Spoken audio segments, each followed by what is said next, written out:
Breaking right now on Morning News Now, uncertainty in Venezuela and around the world after that surprise weekend attack by the U.S.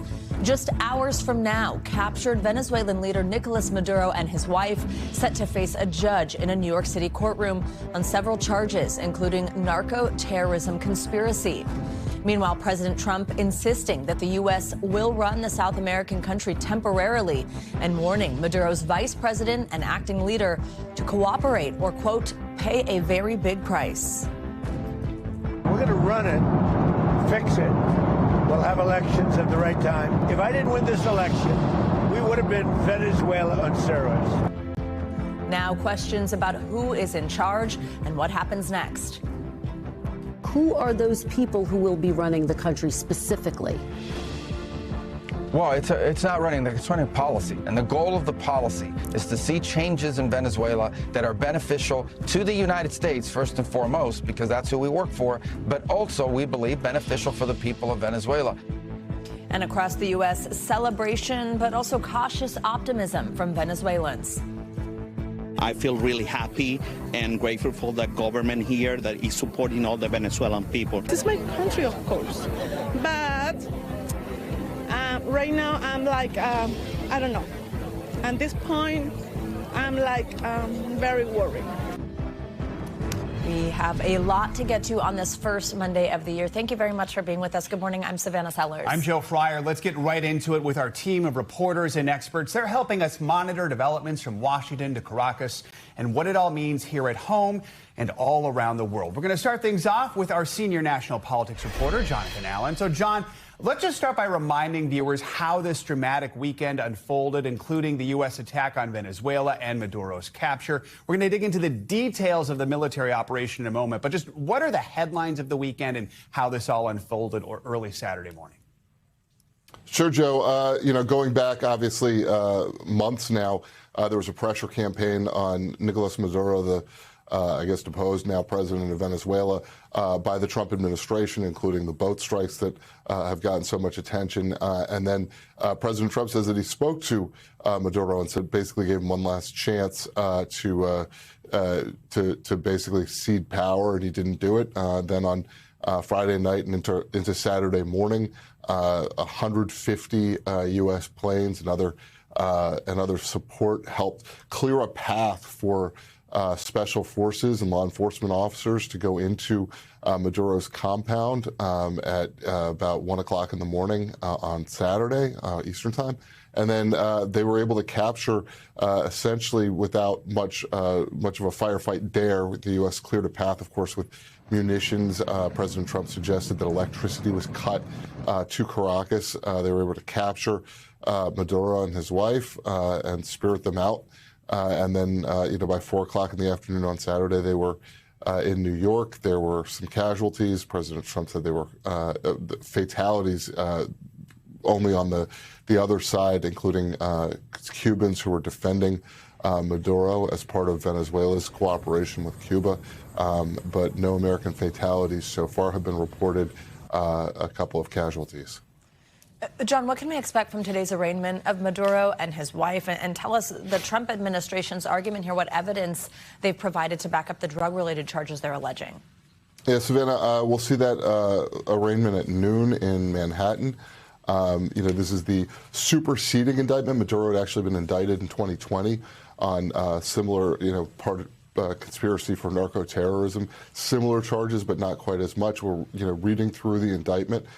Basically, the government's going to allege that he sat effectively as a drug kingpin, or at least in partnership with the kingpins of several major international drug organizations, including the Sinaloa cartel in Mexico, ELN in Colombia, and FARC in Venezuela itself. We'll obviously have to see the evidence at trial to get a better feel for specifically what that evidence is, but the government seems very confident they're going to be able to win a conviction here. So, John, talk to us about the president's controversial plan to run Venezuela. As he puts it, that includes taking over the country's vast oil reserves. Again, right now, we don't have U.S. forces in the country. Maduro's VP is now going to be the acting president. Do we know what contact the administration has had with Delcy Rodriguez? President Trump said he has spoken to Delcy Rodriguez. It seems very clear that the United States expects her to basically act in accordance with what the U.S. desires are. You heard Secretary Rubio on Meet the Press saying that the U.S. will be setting policy for Venezuela. So I think their hope is to use her as an agent to effectuate what the United States wants to have happen there. But beyond that, it's unclear. Secretary of State Rubio, Defense Secretary Hegseth, Stephen Miller, the Deputy Chief of Staff at the White House, all of them are part of a group in the United States trying to figure out exactly how to run Venezuela, as President Trump says. And, I think we'll have to wait a little bit to watch events unfold to get an understanding of what exactly that means, other than what has been very clear from the administration, which is that they want to open up Venezuela's vast oil holdings to American energy companies. All right, John, thank you so much. Let's pick it up from there and dig deeper into this. Secretary of State Marco Rubio did shed some more light on what the next steps in Venezuela could look like yesterday, after President Trump announced Saturday the U.S. would run the country, but few details have been offered when pressed by reporters. In an interview on NBC's Meet the Press yesterday, Secretary Rubio discussed how he and other government agencies will be, quote, running policy to effect changes in Venezuela, changes that he said would benefit the U.S. and stabilize the region. Meet the Press moderator Kristen Welker joins us now with more on that interview. Kristen, good morning. Hello there, Joe and Savannah. This week on Meet the Press, I spoke with Secretary of State Marco Rubio about what President Trump meant when he said the U.S. will, quote, run Venezuela after American forces captured Venezuelan President Nicolás Maduro and his wife. Mr. Secretary, I think there's a lot of questions about who the point people are during this transition. President Trump said we're going to run the country. So is it you? Is it Secretary Hegseth? Who are those people who will be running the country specifically? Well, it's not running, it's running policy. The policy with regards to this. We want Venezuela to move in a certain direction because not only do we think it's good for the people of Venezuela, it's in our national interest. It either touches on something that's a threat to our national security or touches on something that's either beneficial or harmful. And are you involved in that transition, so obviously Secretary? I'm very involved in this. Well, of course. I mean, I think everyone knows I'm pretty involved on politics in this hemisphere. Obviously, as Secretary of State and National Security Advisor, very involved in all these elements. The Department of War plays a very important role here, along with the Department of Justice, for example, because they're the ones that have to go to court. So this is a team effort by the entire national security apparatus of our country, but it is running this policy. And the goal of the policy is to see changes in Venezuela that are beneficial to the United States, first and foremost, because that's who we work for, but also, we believe, beneficial for the people of Venezuela, who have suffered tremendously. We want a better future for Venezuela, and we think a better future for the people of Venezuela also is stabilizing for the region and makes the neighborhood we live in a much better and safer place. You can see my full interview and a whole lot more at MeetThePress.com. You can also get more Meet the Press right here on NBC News Now every weekday at 4 p.m. All right, Kristen Welker, thank you. We're continuing to learn new details about how all of this happened, the secret and highly risky operation to evict Venezuelan leader Nicolás Maduro by force. Interviews with more than a dozen officials from the White House, the Trump administration, and Congress reveal the planning for Operation Absolute Resolve began as early as August. Elite troops spent months training for the raid, even using a replica of Maduro's presidential compound. And during that time, the U.S. was building up an armada of warships off Venezuela's coast as a CIA team secretly entered the country. A week ago, President Trump says he gave Maduro one last chance to step down, telling him to surrender in a private phone call. The president says Maduro came close to giving in, but ultimately took the gamble of his life by staying put, clearing the way for this military operation, which was detailed over the weekend by the chairman of the Joint Chiefs of Staff. This was an audacious operation that only the United States could do. It required the utmost of precision and integration within our joint force. An extraction so precise it involved more than 150 aircraft launching across the Western Hemisphere in close coordination after months of work by our intelligence teammates to find Maduro and understand how he moved, where he lived, where he traveled, what he ate, what he wore, what were his pets. In early December, our force was set pending a series of aligned events. Key was choosing the right day to minimize the potential for civilian harm and maximize the element of surprise. NBC News military analyst and former Pentagon spokesperson Colonel Steve Warren joins us now with more on this. Colonel, good morning. Thanks very much for your time. So, I mean, based on everything that we just heard there, those details, some of what Joe laid out about this Operation Absolute Resolve, tell us just how complex you believe it was to execute this. Good morning, Savannah. I think this is probably the complexity of this operation rivals or even exceeds many of the most notable operations we've seen in recent years, including the B-2 stealth bombing raid in Iran and even the assault and raid that killed Osama bin Laden. This is it's almost like a symphony of bringing together intelligence, operational planning, and then operational execution from really almost globally, including everything from satellites to cyber attacks potentially that turned out the lights in parts of Caracas before this operation even took place, all the way down to the commandos on the ground who in the very last moments of this operation were no longer able to rely on the super high technology equipment that we have. But then it was just grit and courage and precision and speed that allowed them to penetrate into the presidential compound, eliminate any resistance that appears now to be potentially Cuban security that was providing that close-in security for Maduro, and then exfiltrate. So I think everyone from the intelligence community to the military, all the men and women who executed this operation have quite a lot to be proud of today. Colonel, just looking at the timeline here, we know U.S. service members reached Maduro's compound in Caracas at 1 in the morning Saturday. By 3:30 a.m., they were safely out of the country. We know Venezuela's defense minister said a large part of Maduro's security team was killed in the raid. No U.S. forces were killed. There were some injuries. We're told one aircraft was hit but kept flying. Are you surprised at all that they did not face more resistance? Yeah, it's you know, I think there's a combination of reasons why they didn't. In every military operation, the number one thing we think about is how do we suppress any potential resistance. So clearly, again, months of planning, exceptional, precise execution to suppress the resistance before those helicopters even got over land, I think was the key to this. So, you know, it's surprising, but it's not unusual, if that makes any sense, right? This was the reason there was so little resistance is because of the exceptional planning and the extraordinary execution that went into all of this. Now, once you get on the ground, and it's actual commandos holding rifles, moving through a building and moving through corridors, it's not clear to me exactly how much resistance they received. You know, we know that some of our troops were injured. We know that many, possibly we heard from the Cubans, I think yesterday, that said 30 Cuban officers or 30 Cuban personnel were killed. So this could be the close-in security. So they may have received quite a bit of what we would call close quarters combat resistance. But as far as larger resistance, it's the exceptional work of everything from our Space Force to our Cyber Force to the great intelligence community that discovered all of this. Colonel, we've been talking so far just about the questions in terms of how Venezuela will be led during this period. There's also questions, though, militarily moving forward, because President Trump told reporters the U.S. is ready to stage a second, larger attack if needed. Also, we heard him not ruling out the possibility of putting U.S. troops on the ground in Venezuela.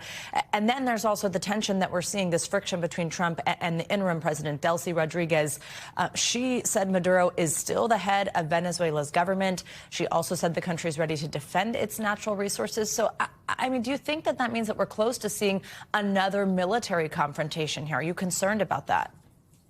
Well, it's certainly concerning. You know, we still have more than 15,000 troops arrayed in the region. We've got a dozen warships, aircraft, etc. So we have quite a large force arrayed in the area. This isn't a large enough force to invade a nation the size of Venezuela, but it's certainly a large enough force to inflict some damage to Venezuela. So I think ultimately what's going to drive the next U.S. steps are a combination of what Delcy Rodriguez ultimately decides to do. But also let's not discount the Venezuelan military. More than 120,000 troops in their Army, Navy, and Air Force. They do not always align with the government, unlike, in the United States of America, where the troops follow the president's orders. That's not always the case in Venezuela. So it remains to be seen. Ultimately, if the military, the Venezuelan military and the Venezuelan, what remains of the Venezuelan government fall in line and conduct themselves right, then I think we can keep our troops safe. Otherwise, there may be a requirement to move in. Colonel Steve Warren, thank you very much. We appreciate your expertise this morning very much. Well, there are growing questions around how this operation in Venezuela could impact the future of geopolitics and the global economy. Some American adversaries like China, Russia, and Iran have condemned the Trump administration for these attacks. Let's bring in Hagar Shamali for more on the geopolitical impact of this U.S. intervention in Venezuela. She's the host of Oh My World on YouTube and also the former spokesperson for the U.S. mission to the UN and former National Security Council Director for Syria and Lebanon. Hagar, good morning. Thanks, as always, for joining us.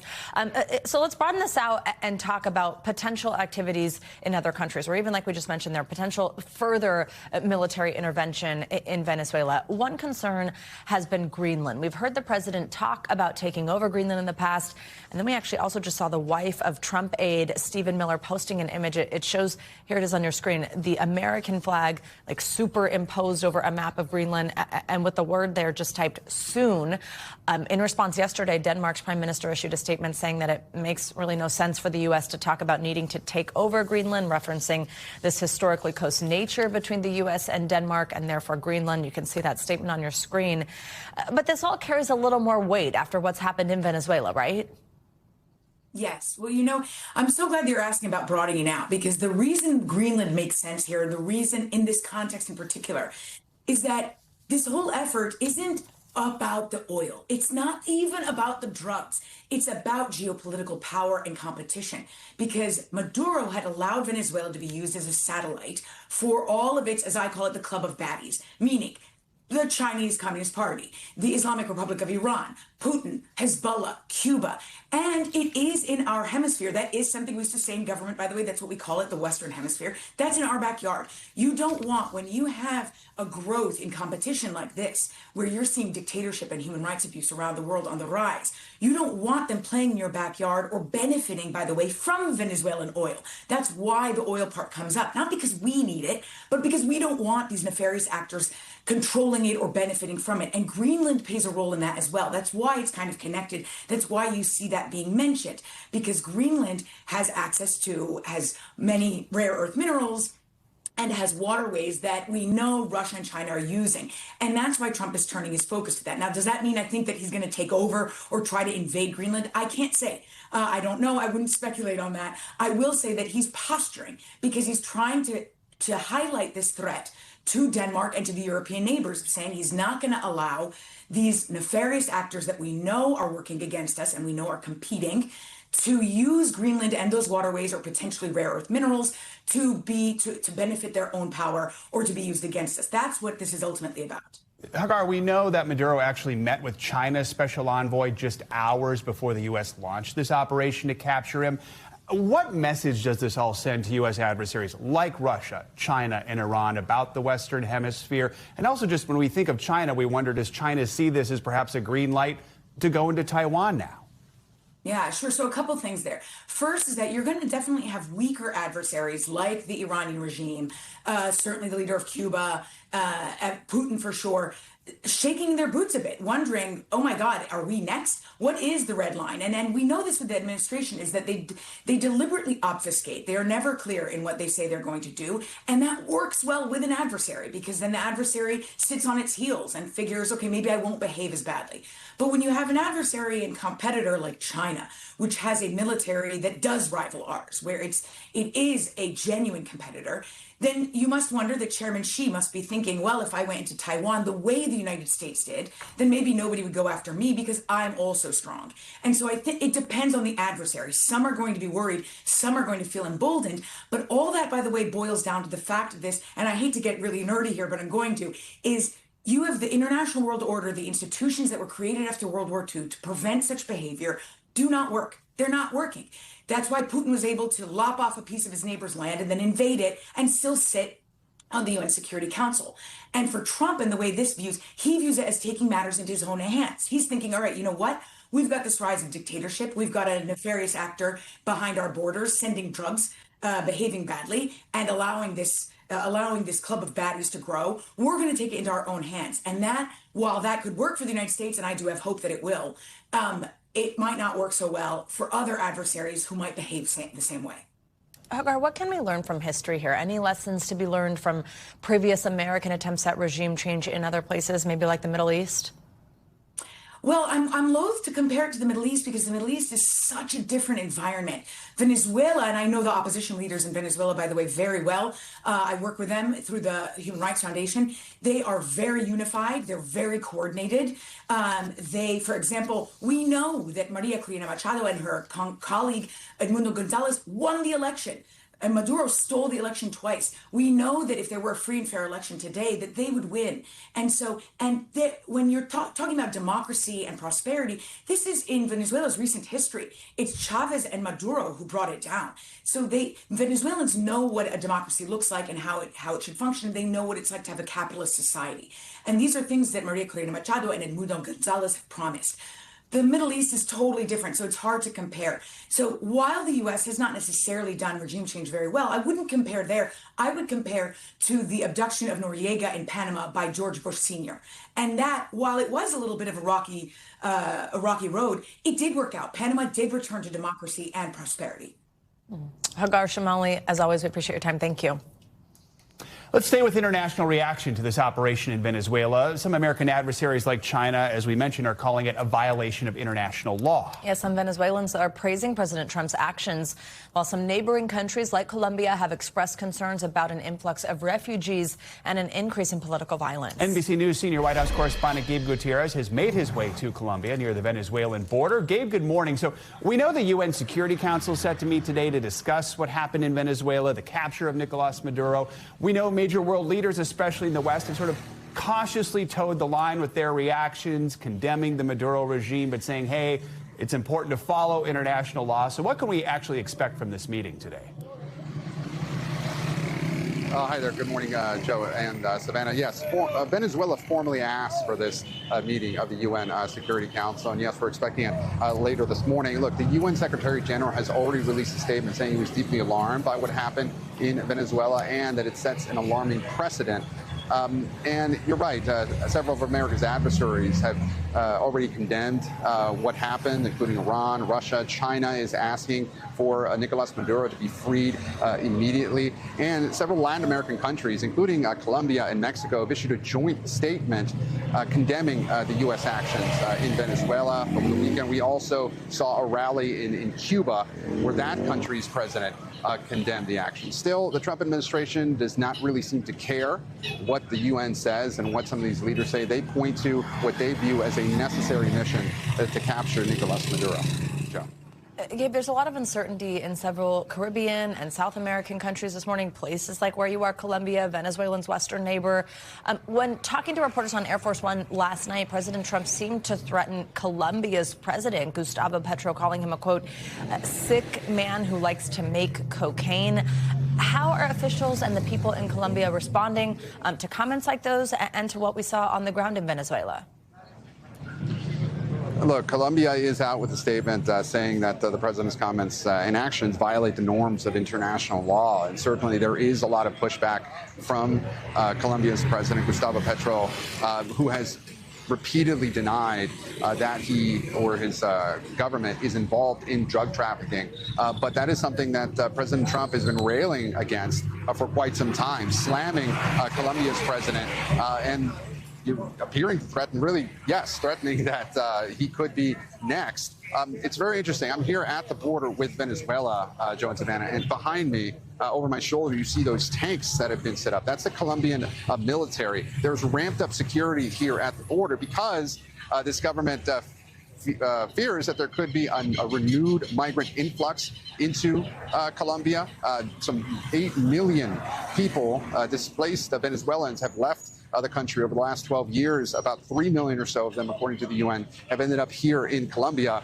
And there is a concern that there could be more. In addition to that, this city, Cucuta, where I'm at, is known for its cartel violence, and the ELN, one of the known drug trafficking organizations that was actually mentioned in the indictment against Maduro, it controls much of the border, and the Colombian government also has concern that there could be a rise in cartel violence as this whole situation unfolds. Johnson. Gabe, just talking to people since you've been on the ground there in Colombia, what are you hearing? What is the mood?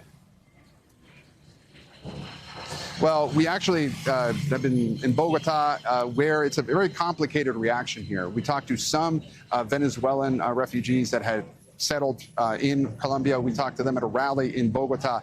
It was pro-U.S. They were grateful for what President Trump and his administration did in Venezuela. So there's certainly some of that. Here in the border region, we spoke last night when we arrived with some Venezuelans that were actually crossing into Colombia. And what I can say is that there is a profound sense of uncertainty here. They do not know what is next. They do not know what the future of Venezuela holds. Just a few feet from where I'm standing, we ran across a family, a Venezuelan family that was crossing over the border to say goodbye to one of their family members who was leaving Venezuela, perhaps for good, trying to look for work, but he didn't know if he'd be able to come back. So a sense of uncertainty and, frankly, heartbreak for some of those that don't know what the future holds. But then again, for others who feel that the Maduro regime needed to fall, they think that this is a step in the right direction. So very mixed reactions here in the region, Johnson. All right. Gabe Gutierrez in Colombia. Gabe, thank you so much. Well, in Venezuela, the country is set to swear in its new president, Delcy Rodriguez. She was Maduro's vice president when he was leader. Let's bring in Ana Vanessa Herrero. She's a freelance journalist based out of Venezuela. Thank you very much for joining us this morning. So talk to us about Venezuela's new president, how she's responded to President Trump's threat that she could, quote, pay a bigger price than Maduro if she doesn't cooperate with the U.S. Well, for sure, it was an immediate change of tone right there after those words from Donald Trump. Delcy Rodriguez, who has been known for being a fierce critic of not only the U.S. policies against South America, but against Donald Trump himself. She had suddenly a change of heart and invited Donald Trump and the U.S. government to work together in a joint agenda. Now, how is this joint agenda going to translate in the future? Are we going to see new laws, for example, in the oil industry that would benefit the U.S.? Are we going to see this as a reestablishment of diplomatic relations between Venezuela and the U.S.? We really don't know. It's too soon to tell. But definitely, if, someone told me a week ago, Delcy Rodriguez is going to work, or at least offer to work hand in hand with Donald Trump, I would have said, impossible. But after the recent events, I think, Venezuela keeps surprising all of us. How are Venezuelans reacting to President Trump's pledge to run the country and to take over its oil reserves? Is that something you see people in the country readily willing to accept? So the situation among Venezuelans that I've talked to, it's a little bit mixed. We are seeing still Venezuelans in a state of shock. So the conversation is not, at least not until the Sunday, it wasn't revolving around if who's going to run the country, who's going to be next, if there are going to be elections or not, which are huge questions for the international community and people abroad. But for Venezuelans, the shock is still there. But with some people that I talked to that actually address this issue, it's a little bit of both sides.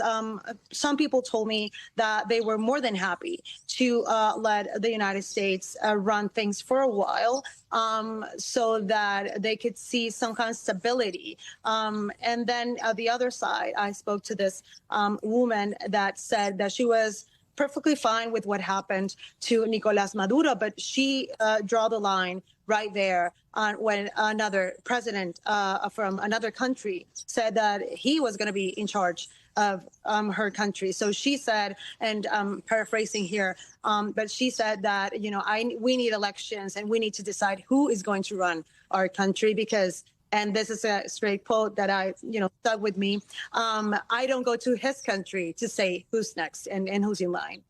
And Anna, quickly, also just stepping back, how are Venezuelan people viewing the capture of Maduro generally? What are you hearing?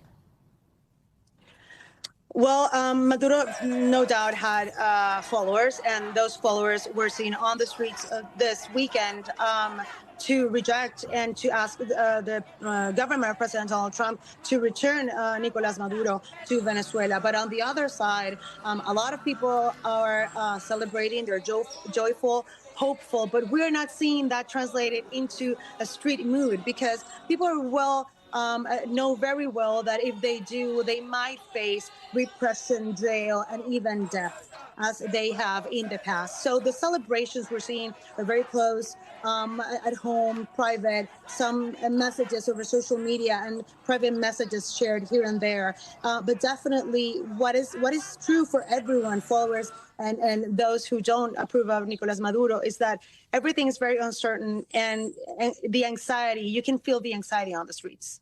Ana Vanessa Herrero, thank you very much for joining us today. Thank you. We thank you for watching, and remember, stay updated on breaking news and top stories on the NBC News app or watch live on our YouTube channel.